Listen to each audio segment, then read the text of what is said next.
and welcome back to episode 106 of the Talkoffamepod podcast with your host, Kyliemontigney. And I'm so excited to have on actor, singer, pianist, and George Washington in the Broadway company of Hamilton, Tamar Greene. Thanks so much for coming on. Yeah, thanks for having me, of course. And so, like, what made you kind of want to pursue a career in theater? Well, I'm a musician. I've always loved the arts all my life. All of my siblings had to play an instrument. My parents loved music, had appreciation for music, and I'm actually a pianist first, who started singing a bit later, and then got exposed to the vocal classical world when I started singing, and then kind of got to theater. In a kind of long in a long different path than many others, but I discovered my love and my passion for the arts, for singing rather, I should say, a little bit later, and found theater and found that I loved being on stage, and not just behind a piano. Yeah. Yeah, like you said, like before that you like liked music, your family liked music. Like, what type of music did you kind of like enjoy listening to growing up that kind of made you want to become like a singer and all that stuff? Well, I grew up, my father's a was a DJ, and so we had all kinds of music around. Like, I mean, it would be, I'm a first generation American, Jamaican, my culture, and so it was a lot of reggae music around, Jamaican music. But there's also pop, and I'm a classical pianist, so a lot of classical music as well.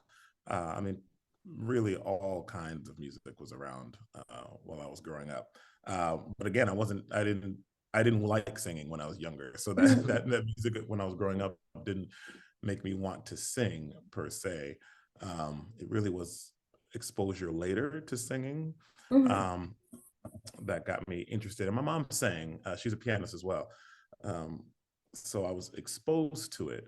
But as a kid, I did not, I didn't enjoy it really. I didn't have the outlet for it. I was really just a pianist when I was younger, and then I joined choirs, and that kind of music inspired me to use my voice a bit more. But then, like in college, is when I really started to become solidly a singer. Like how did you think about like when you started theater later in life rather than you're a kid? Like how did it kind of help you start career on Broadway rather than starting out when you're young? How did ask the question again? Sorry. Like how do you think starting theater later in life has helped you kind of start your career on Broadway? Um, I think I guess I would say I had a lot of life experience um, outside of like just musical theater. I had a lot of different life experience and a lot of different music experience and training and learning. Like I'm a teacher as well, so really learning my instrument even before I was pursuing being in musical theater specifically. I was a singer and classical singer and things like that. So studying opera helped me really develop my instrument and know the bounds that I have and the limits to my instrument, and it helped with the power that I have that I use in musical theater. I studied all of that in school, Mhm. and so all of that really helped me by the time it came time for me to be really serious with performing and acting on stage. I was able to tap into a lot of these things I already learned from all my years of experience. And so like in terms like Broadway, you play George Washington and Hamilton. Like what is like your experience playing George Washington and working with the cast?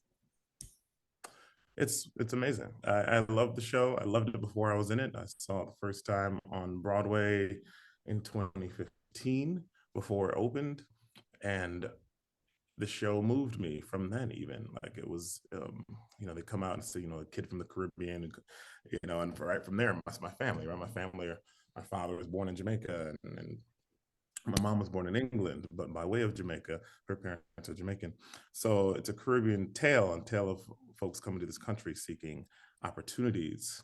And I saw myself in the show, even from sitting in the audience. And from that moment, I said, I have to be a part of this somehow.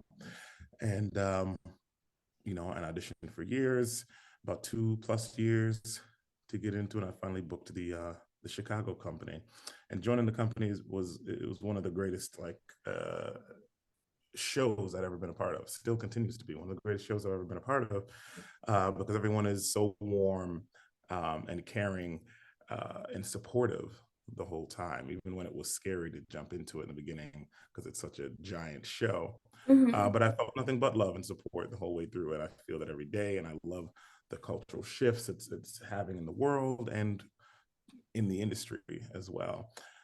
So it's an amazing experience. It's amazing. It's like you say, like the role to get the role, it took like 2+ years to get the like for the application process. Like, what was like the audition process like for you to get the role of Hamilton? Well, I started auditioning right after I saw the show in 2015.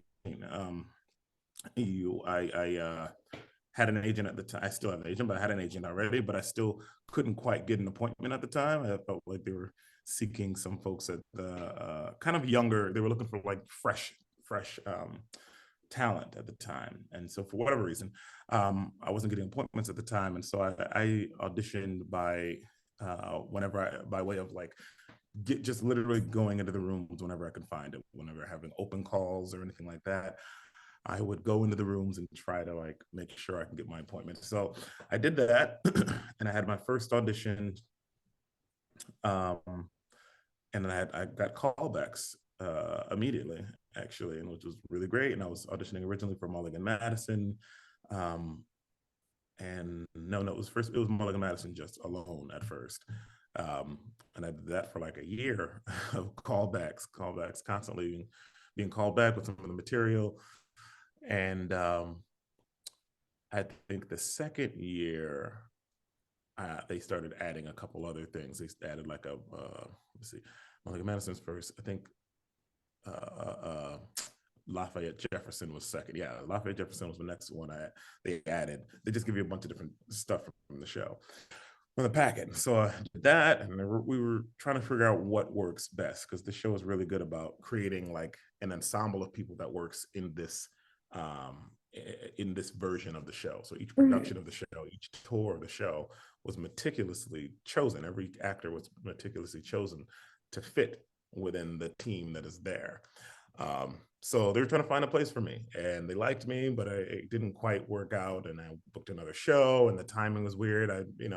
So it's life, right? Things happen when they're supposed to happen. So it took me 2.5 years of constant callbacks, constantly adding new things to the packet, the audition packet, for me to come in and Mhm. present to them. And they finally added George Washington to the packet, and I think we all knew that that was the right role for me. Um, and so that, and the dance callbacks and all that stuff, all the callbacks, all these auditions. Um, and then the final audition is what they call a work session, where it's like a longer audition, about 30 minutes. And the creatives are in the room, and you just kind of really dive into the acting of it, and the vocals gets more specific. They get much more specific to see if you can grasp the level of what it would take to do said thing 8 times a week. And yeah, and I had a great final callback, and they called my agents like the next day and said, we're not quite sure where exactly. We can't say where yet or what yet, but we want to put tomorrow on hold. I was like, okay, great. Love Yeah. that. And so you played the role of Charlie in a New York's orchestra production of Showboat at Lincoln Center. Like what, which was broadcasted on PBS. Like what was it like filming the production for PBS? Yeah, that was a lot of fun. That was a lot of fun. Um it was tough actually because we didn't get a lot of time to grasp the material. I was just talking a little bit there about Hamilton, and the as far as learning Hamilton, we got a lot of time, right? Probably about 6 weeks of I think I got 6 or 7 weeks to like work on the material and get it together. And with that show, I had the whole process was like 2 weeks long. So like a lot of stuff. The show is dense with text and music. So it was actually really really difficult, but really fun and really rewarding and exciting in the way that like they just kind of throw you in. It's like, hey, we're gonna do this. We're putting up a show really quickly. We're gonna Mhm. And again, I learned a lot about what my brain can handle, what my body can handle, and I met a lot of wonderful people in that production. Norm Lewis, who I just love, one of the idols of mine, um, was in the production, and I was so honored to be in it with him. And so many other friends that are still friends of mine today. So it was really awesome, and it was cool to be in front of the cameras. And they're like, don't look at the cameras though; they're just there hovering by you, but you're still acting out this way. Mhm. I learned a lot. I learned a lot that day, and it was a great experience. Yeah, like was it like different? Like when like you are basically doing a performances like basically in front of like a huge crowd, but then like when you're filming for like something on a news channel, like there's a bunch of cameras. Like what was that like how is that much of a difference kind of for you filming in front of cameras and rather kind of like an audience? Because for me, like at one time when I was on TV, I was in front of the cameras and was absolutely crazy about the cameras. Mm-hmm.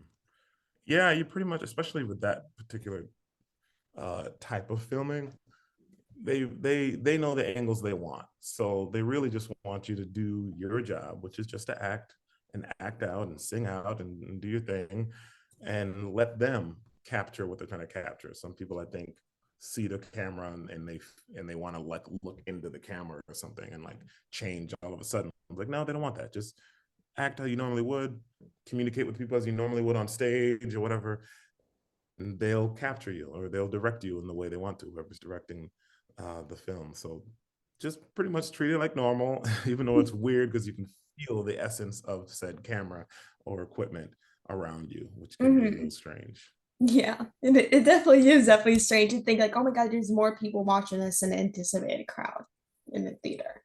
Yeah, yeah. And so you Absolutely. just released a new single called Soaring, now available on all streaming platforms. Like what was like your inspiration for Soaring? Soaring actually was it was written during the pandemic. Um, but it was actually a collaboration. A friend of mine actually wrote the song for me to sing. So that particular song isn't one that I wrote myself, but it was a collaboration with a woman, Drachir Smith. She wrote the song, and I thought it was beautiful. I really thought it was beautiful. I think it was a collaboration in the pandemic during a time where I and we as artists were struggling. Mm-hmm. Um, a lot. We all lost our jobs, and there's not a lot of opportunities. Like the people were still doing stuff with masks who are in other industries, and you can go out and do stuff in masks, but we can't perform with masks on. So it just like really shifted the entire world and the industry. And I was sitting at home trying to figure out like what is this next thing that I'm Mm-hmm. going to be doing while I await for the world to open back up. Um, and so I was writing music and arranging music and doing all kind of things like that and teaching and trying to figure that out. And then she came to me with this song, and I thought it was absolutely beautiful, soaring, and thinking of a moment of inspiring oneself to know that you are great, you are enough, you will soar, and you will make it. Um, yeah, It's yeah. So amazing. I love that. And so mhm. you have helped organize a company wide efforts to raise conscious awareness, increase national voter registration, and amplify the importance of financially investing in communities of color. Like, why do you think it is so important to advocate for that? Who else will? I mean, I think it's if you don't do it, nobody will. I think it's Mhm. absolutely important when you have the opportunity and you have the platform to speak on things that are unjust, you have to do so.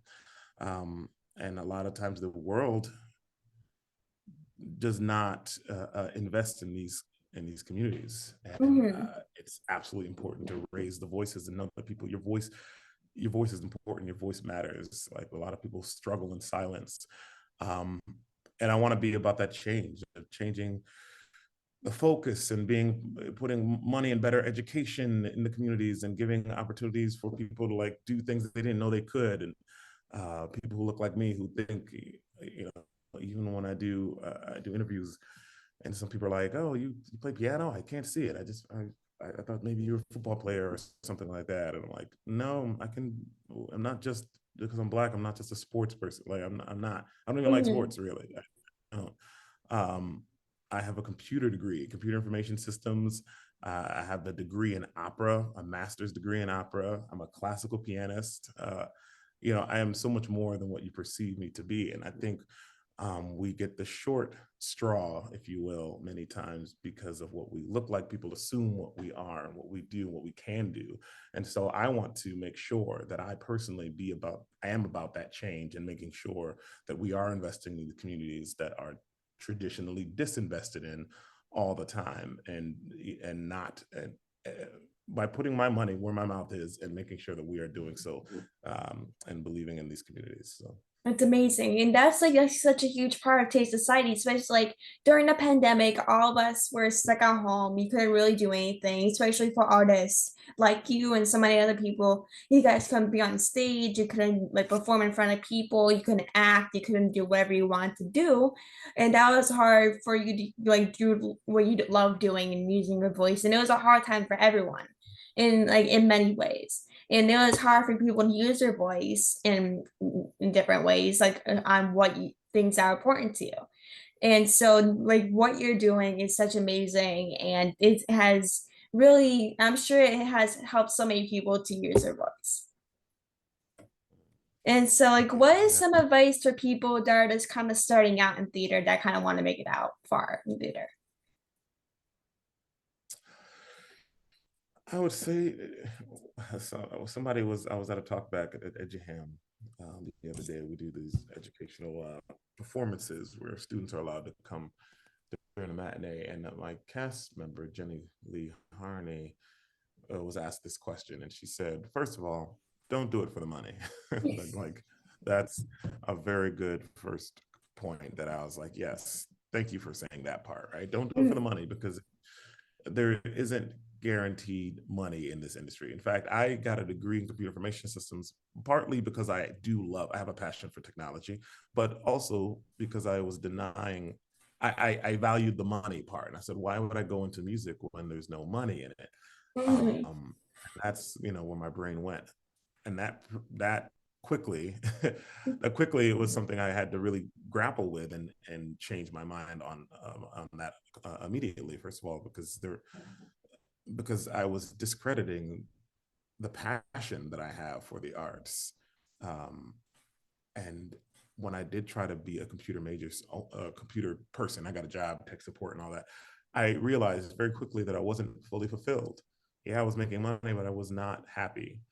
And so I got back into it because my heart was completely in it. And I tried to do something else and I was pulled right back into the art. So that's when you should do the art. That's when you know that the art is something for you and what you should be doing. When you just can't do anything else, you can't see yourself Mhm. doing anything else. So if you feel that, I say go into it with both feet, jump into the field, learn everything about your craft, take classical arts, whatever it might be, like dance or classical voice or piano or whatever, learn different genres uh, that aren't the one that you're particularly interested in, because you can learn so much. Dive into the craft and learn the secrets of your instrument, uh, and then know that you are enough. Bring yourself completely. Bring everything that you are to the table when you're doing this, whatever the art craft is.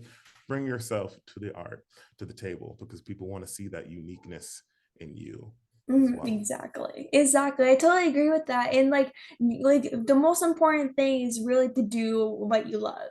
And Mhm. and not really do it for the money, like you said. And like the most Mhm. important thing is really do what you love rather than get money. Money might be part of the reason why you might do all this stuff, but the most important thing is that you have to love what you do in order to do it. That's exactly right. That's exactly right. And you'll find a way. I mean, if you'll find a way to make money with it. But if your heart is in it, that's the first part of it. Then everything else will work itself out. Yeah, and so I just want to thank you so much for coming on the podcast. That means so much. It was so great talking with you, and keep up the great work. And thanks so much for coming on again, and we'll talk soon. Thank you so much. Absolutely. Thank you. Take care. You too.